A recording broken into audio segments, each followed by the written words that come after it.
G'day everyone again. I'm Holly here in Gadigal land. In Sydney, we've got Alex, who is in Te Whanganui Atara, Wellington. Jonathan in Rotorua, back again with the Flight of the Next podcast, this time to discuss the two men's games. First of all, the game on Saturday, December the 2nd.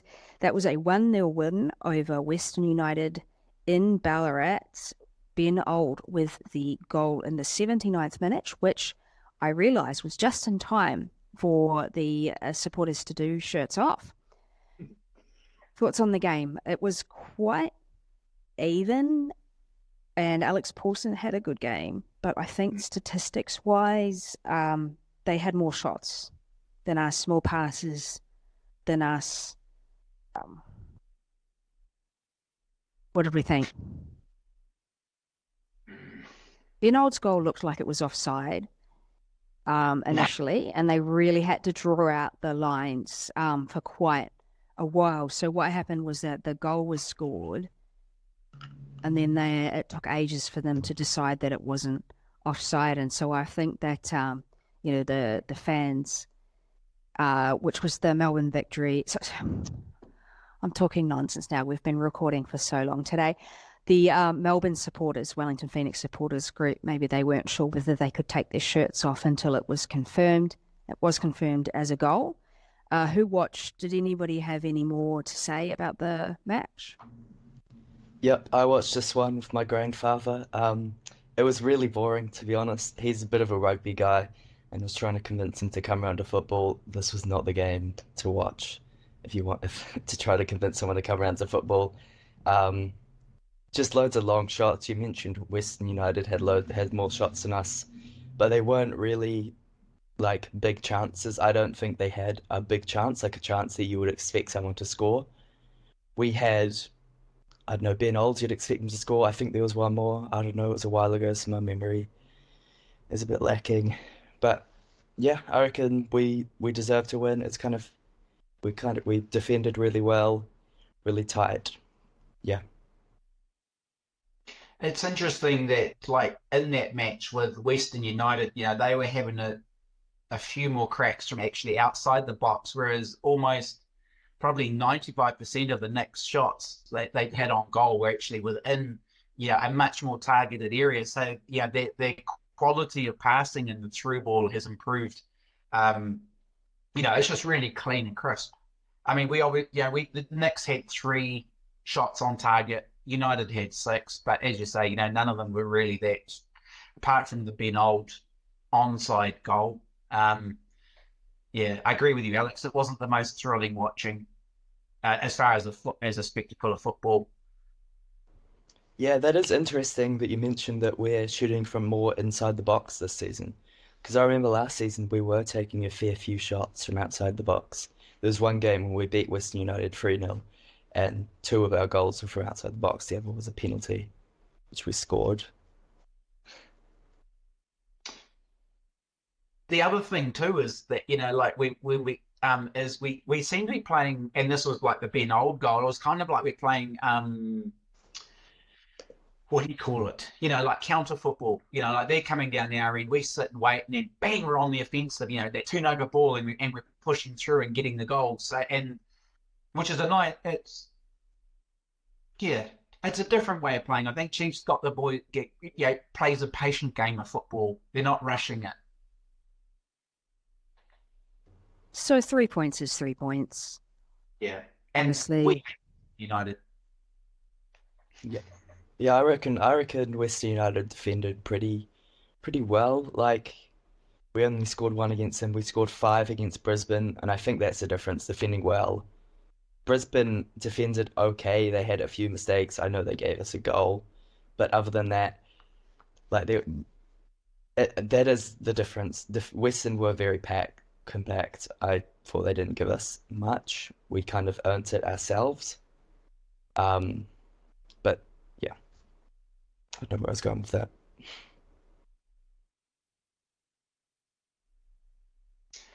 Hey, Holly, that sounded like a really fantastic sentence, but unfortunately we can't hear you. sorry, I muted myself. We've recorded, this is our third podcast to record in a row. My apologies. Western are bottom of the table. It would be really disappointing had we not beaten them. Yes. We can say the same thing about the Jets if we want to move on to the Jets. Let's move on to the Jets. So this was one of those ones where you think, we should beat the Jets. Jets aren't that good. Oh, and then some people will say, yeah, we're going to play them into form. It's Murphy's Law. We're not going to play well. And the latter, we're right. Thanks to, I think more than anything, Clayton Taylor and Stamatopoulos, who played very, very good games. So they're 8th on the table now, but we're much lower than that prior to not giving us a thrashing or anything, but just it was a depressing game. Thoughts? Clayton Taylor, where did it come from? Like, seriously, we weren't talking about Clayton Taylor in previous years and then this young guy pops up and then boom, he's on the scoreboard against us. Like, far out. Talk about a breakout match. Incredible.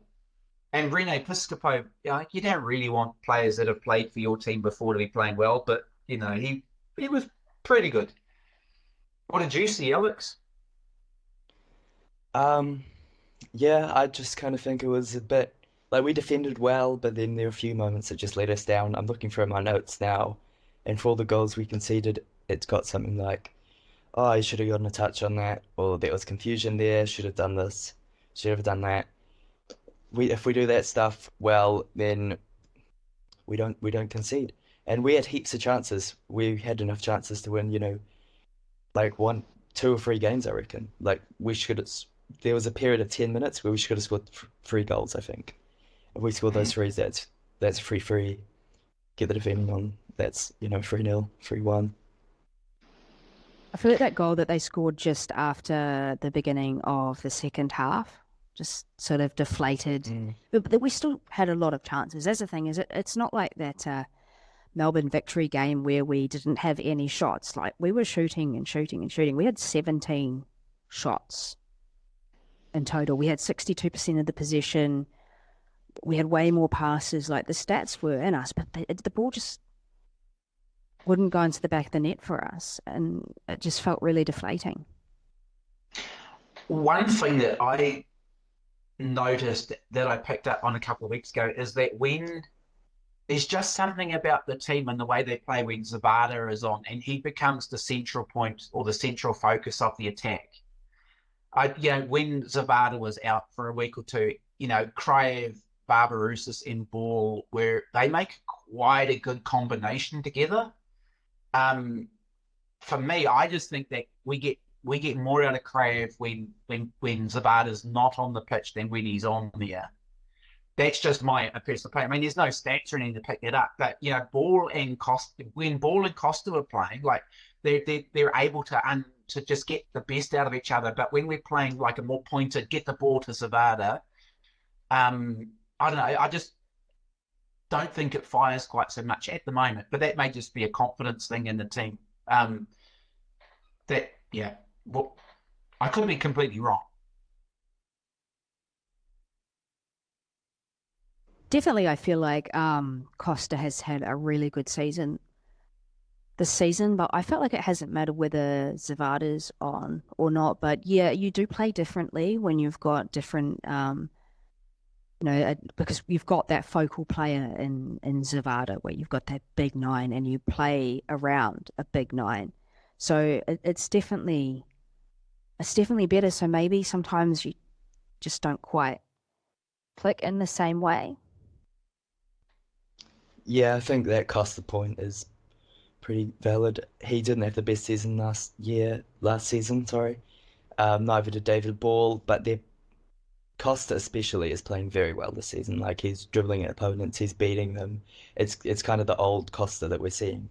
I'm not sure if it is something to do with Chiefy. I know that he is on his last season here on his contract, and players do play better on their last season. So maybe that's it.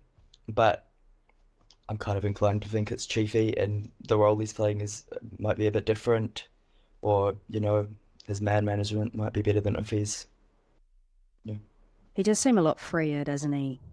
yeah.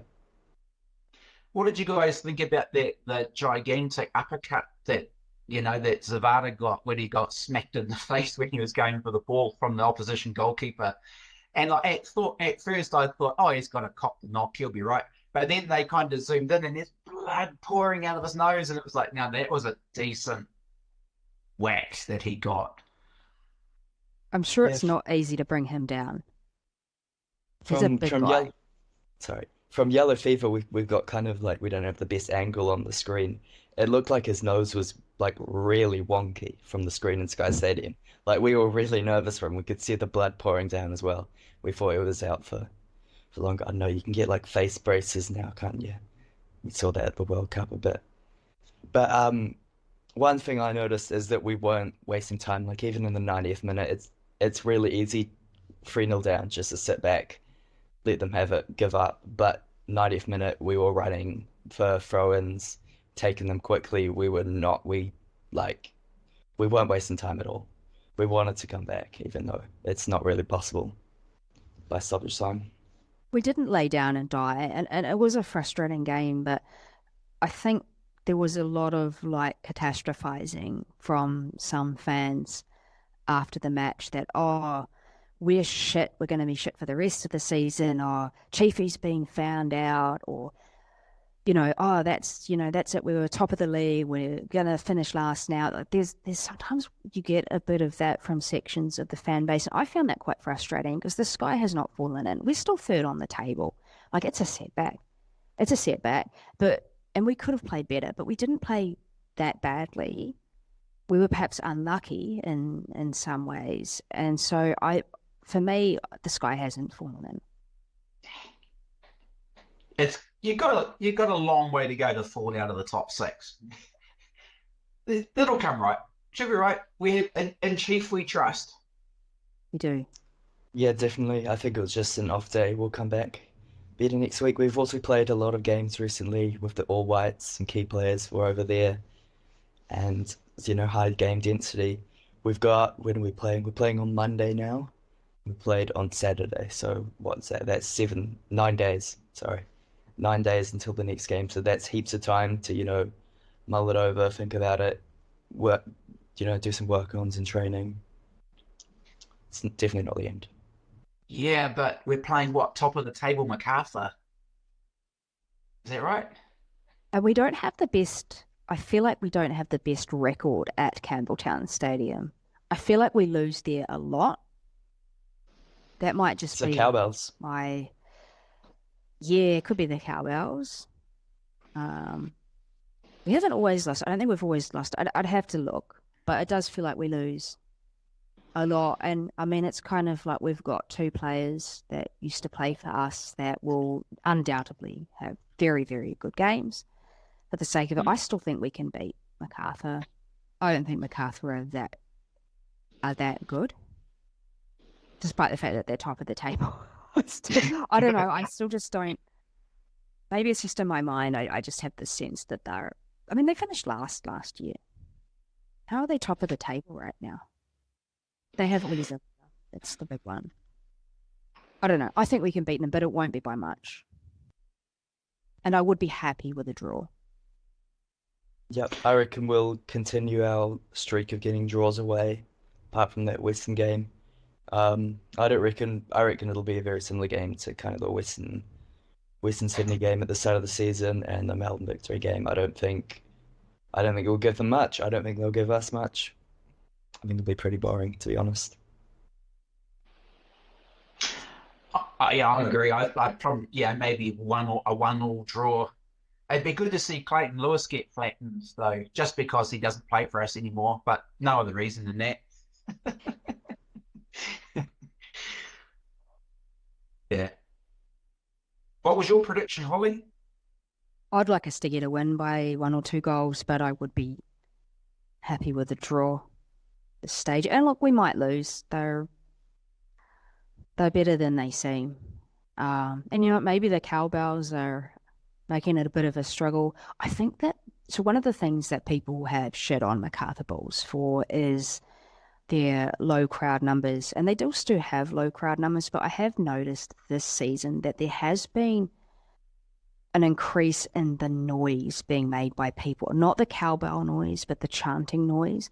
They actually had last week or the week before, whenever it was, they actually had a call and response going, and you actually need quite a few people to get a call and response chant that was going, and it just looks like the bullpen is improving in size and sound. So I'm relieved to see that that is on the right track. So good for them. But there will still be, I hope, a decent turnout of Knicks fans, despite the fact that it's been moved from the Sunday evening to a Monday evening. Hopefully that doesn't put too many people off. I'm not sure if you've been to a match yet with Holly, Alex, but she's pretty good at getting those call and return chants going too. When Holly gets going, the crowd respond. So well worth hanging out with Holly and Dean at a match sometime if you can find them. We do try, as Dean and I think, discussed on the podcast last time, that there's often not enough people in the little corner of yellow to really get a good chant going, but hopefully we will have enough on Monday to get some good chanting going and possibly be heard on the broadcast. We'll be there for sure. It'll be good fun. No, I haven't actually seen that, Holly, yet. I've only sat with you for, half a game, one of the earlier games last season. But yeah, come down to Wellington and we'll... I really want to get over for a Porirua Park match. Really, really hoping to do that. Perhaps in March would be good. But at the moment, I've got, busy weekend. Dean and I both, actually, and Dolly, to head up Adelaide and to get out to Campbelltown. Any further comments on anything? The matches, how the season's going? I think that just really well. One little observation for me, and that was when we were at the Festival of Football in Auckland, and I just happened to bump into Chief, who was walking past, and I was like, "Hey, we'll get a photo." And I was like, I was going to do like a selfie thing. He goes, "No, don't do that." And he gave the photo to this guy who took the photo. But one thing I noticed about Chief was he absolutely had full attention on what we were doing. And I was like, wow, this guy gets it. Like this Chief gets people and he knows how to think. So it shouldn't be a surprise to anyone how well the Knicks are playing when you've got someone who can manage just not just a bump, a fleeting moment with someone who just happened to walk up to you and go, "Hey, get a photo." If he's doing that all the time with his players with that level of attention and focus, it's no wonder we're absolutely seeing such great football. Besides the hiccup on the weekend. I don't know whether I mentioned this when Chiefy was appointed the head coach, but so he had those 2 matches last season when Uffy was sick with COVID, I believe, and one of those matches was against Glory, and it was at Leichhardt, and we scored in stoppage time to win the game, and the whole team just turned around and sprinted immediately to Chiefy. And I think that just goes to speak to what kind of person he is and how much he's liked by the players. So yeah, the fact that when you do speak to Chiefy, he does treat you as if you're his focus. I think he's a great guy. I really like that guy, and he's kept the moustache thus far. So hopefully that stays. It'd be good on a podcast as well. I'm looking forward to the day that we get him on here. Yeah, we are working on that. Still working on that. Any more comments? If we lose again, he has to lose the Mo, because I think the Mo might have jinxed us. I don't think so, because he's been growing it at least since November. But there were people saying that he should shave it off, and that was the problem. It doesn't really matter what you do. It's all just superstition. On that note, we will leave it there. Thank you, Alex. Thank you, Jonathan. Thank you everyone for listening. Don't forget to like and subscribe. We're not only on YouTube, but we're also on the major podcast platforms. And we'll see you around, whether it's at the pitch or online.